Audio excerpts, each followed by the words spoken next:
राधे राधे। आप सभी का राधे सत्य चैनल में स्वागत है। श्री हरि और माता रानी से प्रार्थना करते हैं कि आप सब लोग सुखी होंगे, सुरक्षित होंगे, ठीक प्रकार से होंगे। जैसे कार्तिक का महीना चल रहा है, इसमें कार्तिक के महीने में आज चौथा अध्याय। बोलो कार्तिक महात्म की जय। श्रीमन नारायण नारायण नारायण, लक्ष्मी नारायण नारायण नारायण, तुलसी नारायण नारायण नारायण, श्रीमन नारायण नारायण नारायण। नारद जी ने कहा, चतुर्थ अध्याय। नारद जी स्वयं परम ज्ञानी थे। आप ब्रह्मा जी से ही सभी प्रश्न व संसारिक प्राणियों की भलाई के लिए कर रहे हैं। अतः उन्होंने ब्रह्मा जी से पूछा, हे पितामह, आप कार्तिक माह में जो दीप दान किया जाता है उसका महात्म सुनाने की कृपा कीजिए। नारद जी का प्रश्न सुनकर ब्रह्मा जी बोले, पुत्र, दीप चाहे सोने का हो, चांदी का हो या तांबे का हो या मिट्टी का, अपनी सामर्थ्य और श्रद्धा के अनुसार कार्तिक माह में दान अवश्य करना चाहिए। कार्तिक में दीप दान करने से समस्त पापों का नाश हो जाता है। दीपक भगवान की मूर्ति के आगे, तुलसी के आगे, ब्राह्मण के घर में, वन में, वृक्ष में अथवा गौशाला या धर्मशाला के आले में संध्या को जलाया जाता है। दीपक घी का जलाएं अथवा तेल का, परंतु उसे पूरे माह जलाएं। ब्राह्मण के घर दीपक जलाने से अष्टयोग यज्ञ का फल प्राप्त होता है। ऊंचे स्थान पर अस्थायी स्तंभ पर दीपक जलाने से धन की वृद्धि होती है, वैकुंठ निवास मिलता है। दीप जलाते समय भगवान से प्रार्थना करें और कहें, भगवान आपके ही निमित्त दीपक जलाता हूँ। कार्तिक में मथुरा, माह में प्रयाग और बैसाख में हरिद्वार में स्नान करना, निवास करे, अत्यंत ही उत्तम होता है। जब सूर्य तुला, मकर या मेष राशि में हो, उस समय किए जाने वाले नियम, व्रत, पूजा व दान बहुत उत्तम फल देते हैं। इन महीनों में किए हुए व्रत, दान व शुभ कर्मों से सब पापों का नाश हो जाता है। जिस प्रकार भगवान भास्कर के उदय होने से अंधकार का नाश हो जाता है, ब्रज के पर्वत, गरुड़ के भय से, सर्पों का पवन से मेघ और ध्यान से दुख और सिंह से भय, मृगों का नाश हो जाता है, उसी प्रकार मथुरा जी के दर्शन मात्र से सब पापों का नाश हो जाता है। कार्तिक माह में स्नान, जागरण, दीपदान, तुलसी सेवन, भगवान के मंदिर में झाड़ू लगाना, गाना, भगवान की कथा सुनना, सुनाना, कीर्तन करना, कराना सब शुभ कार्य है। इसके करने से श्रेष्ठ फलों की प्राप्ति होती है। पूर्व जन्म के पापों को नष्ट करने के लिए कुछ न कुछ व्रत, दान, भजन, पूजन आदि करना उत्तम है। ब्रह्मा जी के मुख से पूर्व जन्म के पाप सुनकर नारद जी ने पूछा, हे विधाता, पूर्व जन्म के पाप किस प्रकार कहे जाने सकते हैं, सुनने की इच्छा है। तो ब्रह्मा जी बोले, पुत्र, पूर्व जन्म में ब्रह्म हत्यारा, क्षय योगी, परगामी करने वाला कोढ़ी बनता है। स्वर्ग सोना चोर से नाखून खराब हो जाते हैं, मदिरा पीने वाले के दांत खराब हो जाते हैं।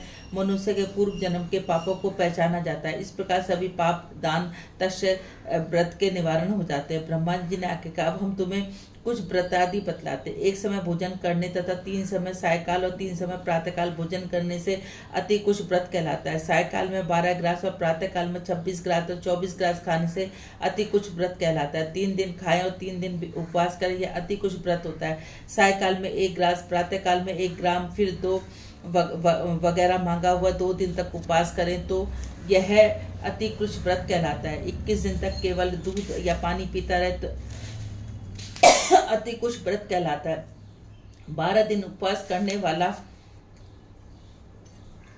पूरक व्रत कहलाता है। 4 दिन कुछ ना खाना, फिर सत्तू खाना, फिर छाछ पीना, इसके पश्चात ब्राह्मणों को दक्षिणा देना सौभाग्य कुछ व्रत कहलाता है। इसी प्रकार 12 दिन तक उपवास करना 12 कुछ व्रत कहलाता है। तुला, पुरुष दान करना, गोदत्त, गोबर, दूध, दही, कुशा, जल पीना, दूसरे दिन उपवास करना कुछ संतापक व्रत कहलाते हैं। 3 दिन तक गोमूत्र, 3 दिन तक गोबर, फिर 3 दिन तक दही, 3 दिन तक दूध और फिर 3 दिन तक घी खाने से कृष्ण संतापक व्रत होता है। यह समस्त पापों को नाश करने वाला व्रत है। इसी प्रकार गूलर, कमल, बेल के पत्ते, कुशा या जल प्रतिदिन पीना उन कुछ व्रत है। 3 दिन यह उपवास करके ऊपर लिखी वस्तुओं पे पिए तो व्रत कहलाता है। पका हुआ दूध, जल 1 दिन पिए, 1 दिन उपवास करे तो इसे तप्त कुश व्रत कहते हैं। जल, दुग्ध और घी तर्पण कर 3 दिन तक पिए और एक समय स्नान करे, फिर वही तुत वृक्ष कहलाता है। इसका प्रणाम पानी 8 मासा, दूध 12 तोला, घृत 4 तोला होना चाहिए। कार्तिक शुक्ला चतुर्थी को भगवान का पूजन करना चाहिए। उस रात्रि को उपवास रखकर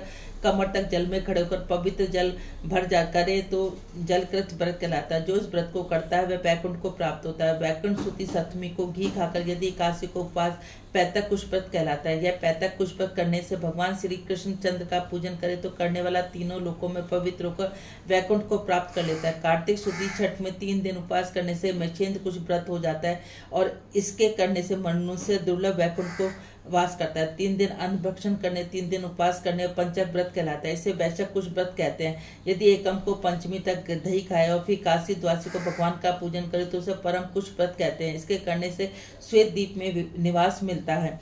जो शुक्ल पक्ष की एकम को प्रतिदिन 1-1 ग्राम कम करता है, वह अमावस्या को कुछ नहीं खाता तो वह चंद्रायण व्रत कहलाता है। 1 ग्राम 2 तोले अर्थात 25 ग्राम के लगभग माना जाता है। एक बार में जितना भोजन आसानी से मुंह में आ जाए उतना ही ग्रास होना चाहिए। कृष्ण पक्ष में आदि में 14 को 5 ग्राम प्रतिदिन 1-1 ग्राम बढ़ाकर फिर 240 ग्राम पूरे करने चाहिए। इसे चंद्रायण व्रत कहते हैं। 2 सप्ताह गाय का समस्त दूधों का स्तनों का दूध पिएं, फिर 7 दिन तक 2 स्तनों का दूध पिएं, फिर 6 दिन तक 1 स्तन का दूध पिएं। यदि 3 दिन तक अन्न जल कुछ न लेकर केवल वायु का सेवन करने से सोमपान नामक व्रत पूर्ण होता है। यह व्रत समस्त पापों को नाश करने वाला है। गेहूं चावल की कांजी, दूध दही घी जल पंचागत निश्चय सब चीजें निम्नलिखित कार्तिक माह में खाने से समताय कुछ व्रत हो जाता है। इस व्रत को करने वाले को भी मनुष्य लोक की प्राप्ति हो जाती है। बेल पलास गूलर का काढ़ा गर्म दूध पीकर एकादशी करने वाला द्वादशी को पारण करे तो निश्चय वैकुंठ का स्थान प्राप्त होता है। जो व्यक्ति कार्तिक सती सप्तमी अष्टमी नवमी और 10वीं को जल कमल खाए फिर एकादशी को उपवास करते हुए लक्ष्मी व्रत कहलाता है। इस लक्ष्मी व्रत को करने वाले पर लक्ष्मी जी की कृपालु बनी रहती है। अंत में भगवान विष्णु के वैकुंठ लोक में वास करता है। प्रातः काल में 4 ग्राम, साय काल न खाने से चंद्रायण व्रत होता है। कार्तिक शुद्धि 14 को ब्रह्मकूच व्रत में गौरी का पूजन करना चाहिए। इसी प्रकार गोमूत्र, गोबर, दूध, दही, घृत और कुशा का जल लेकर इन सबको मिलाकर पंचगव्य बनाए। लाल रंग की गौमूत्र, श्वेत गौ का दूध, नीली गाय की दही और काली गाय का घी आदि किसी वजह से ना मिल सके तो दूसरी उसी प्रकार पंचामृत बनाया जा सकता है। मिलाए वस्त्रों की मात्रा इस प्रकार: गोमूत्र 8 मासा, गोबर 19 मासा, दूध 12 मासा, दही 10 मासा, घी 8 मासा, कुशा का जल 4 मासा। गोमूत्र गायत्री मंत्र पढ़कर गंध द्वारा से गोए, दही तेजस्वी पढ़कर और मंत्र पढ़कर कुशा का जल मिलाया जाता है। यदि कुशाओं के पत्तों पर रखकर विधिवत हवन करें, वेदों के इन मंत्रों की आहुति देना चाहिए। इंद्रावती, इंद्र विष्णु विक्रमे, सरवती, मंत्र सोतक, सरवती, इन मंत्रों की आहुति देकर बचा हुआ पंचांग पान करना चाहिए। पलाश के पत्रों में स्वर्ण या चांदी के पात्र में पान करना चाहिए। 1 दिन तथा रात्रि उपवास करें और साथ ही भगवान का स्मरण करें। यदि स्त्री व्रत करे तो अपने पति की दीर्घायु की कामना भी करे। आंवला या तुलसी का पूजन करना चाहिए। व्रत समाप्ति के निमित्त ब्राह्मण को गोदान करना चाहिए। इन व्रतों को करने से व्रत करने वाला भगवान को प्रिय तो पात्र तो बनता ही है, इस लोक में सभी सुख ऐश्वर्य भोकर अंत में मोक्ष को प्राप्त होता है।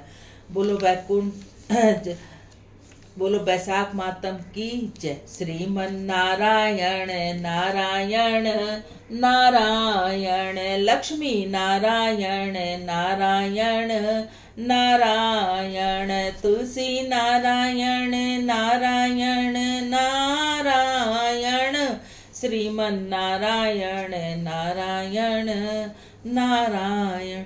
आप सभी को आज सभी का करवा चौथ के व्रत की बहुत बहुत बधाई। माँ पार्वती, माँ लक्ष्मी, माँ सरस्वती, माँ राधा रानी मेरी लाडली सबके सुहाग की रक्षा करे, सबको दीर्घायु दे, सबके घर में दूध पूत की बरकत दे। बोलो राधे राधे। यदि आप सब लोगों को चैनल अच्छा लगता है तो इसको ज़्यादा से ज़्यादा लाइक करें, ज़्यादा से ज़्यादा शेयर करें, नए हैं तो सब्सक्राइब करें, बेल आइकन को जरूर दबाएं। बोलो राधे राधे।